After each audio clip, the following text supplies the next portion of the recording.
Muriel, tu es auteur de scénario, chef de projet pour la société française Cocktail Vision et tu viens de mettre la dernière main à un nouveau jeu qui s'appelle Lost in Time. Et moi je suis ravi parce que c'est très rare de rencontrer des femmes chefs de projet et auteurs de scénario. Comment est-ce que tu en es arrivé là ?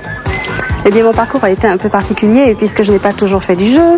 Oui. J'ai d'abord commencé à l'aérospatiale en tant qu'ingénieur en informatique et électronique. Oui. Je travaillais pour la défense militaire. Et puis, j'ai eu envie de travailler pour le grand public. Et puis, à la faveur d'une rencontre un peu au hasard avec Cocktail Vision, j'ai eu envie de créer mon propre jeu. Puis, je suis restée avec eux après. Tu as fait quelles études ? Eh bien, j'ai fait des études d'ingénieur en électronique et informatique à Paris. Après mon bac que j'ai obtenu à 17 ans à la Martinique où j'ai vécu jusque-là.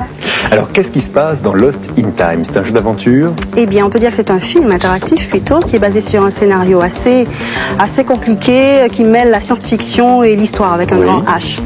C'est le récit d'un escroc de 2092. Oui. On va imaginer qu'à cette époque, on connaît le moyen de remonter dans le passé, qui a volé un matériau très important pour la défense nationale et qui a l'inconvénient d'être radioactif. Il faut une grande durée, 3000 ans, pour se décontaminer.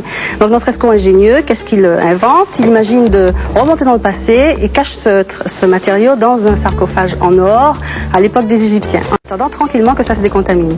On n'en dira pas plus, parce que pour pas dévoiler tout ce qui se passe dans le jeu, en revanche, comme il y a différentes époques, il y a également différentes techniques. Oui, tout à fait, puisque notre héroïne Doralis rencontre cet escroc en 1992, oui. Nous avons décidé de présenter ces images en vidéo. Oui. Ensuite, accidentellement, elle remonte dans le passé à son tour, dans son propre passé, et en transitant par un bateau que nous avons réalisé en image de synthèse, celui-là. Ensuite, elle prend pied sur une île des Caraïbes, l'île de Saint-Cristobal, puisque c'est le passé, puis nous avons choisi des images traditionnelles sous forme de digitalisation de dessins de Ségur, qui est un auteur de bande dessinée très connu.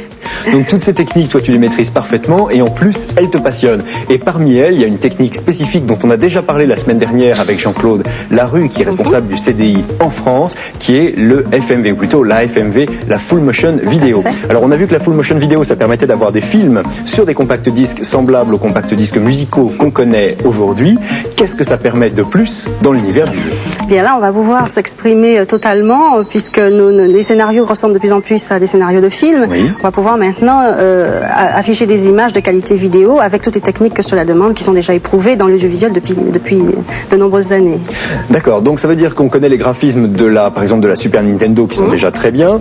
Il y a les graphismes du CDI qui sont meilleurs encore. On a vu le tennis ou on a vu un cas pour parler de jeux de chez Cocktail Vision. Je veux dire que la FMV va permettre d'avoir une qualité graphique encore plus grande. Bien sûr, puisque ce sera la qualité vidéo et en plein écran, c'est-à-dire exactement comme un film que l'on verra à domicile, mais interactif en plus. Et est-ce que tu penses que ces nouvelles techniques vont permettre de faire passer le jeu dans d'autres publics, puisque aujourd'hui le jeu est un petit peu limité ? Oui, justement, puisqu'on se rapproche du film, ça va intéresser certainement un public plus large, et notamment les femmes qui jouent très peu en ce moment parce que sont peut-être moins attirées par les jeux contrôle sur les consoles ou les jeux d'action assez barbares. Et toi, tu continues à jouer beaucoup ? Oui, bien sûr. Enfin, un peu moins qu'avant, puisque maintenant c'est devenu mon métier. Oui. J'aime toujours autant les jeux d'aventure et notamment toute la série des Lucasfilm, j'aime beaucoup.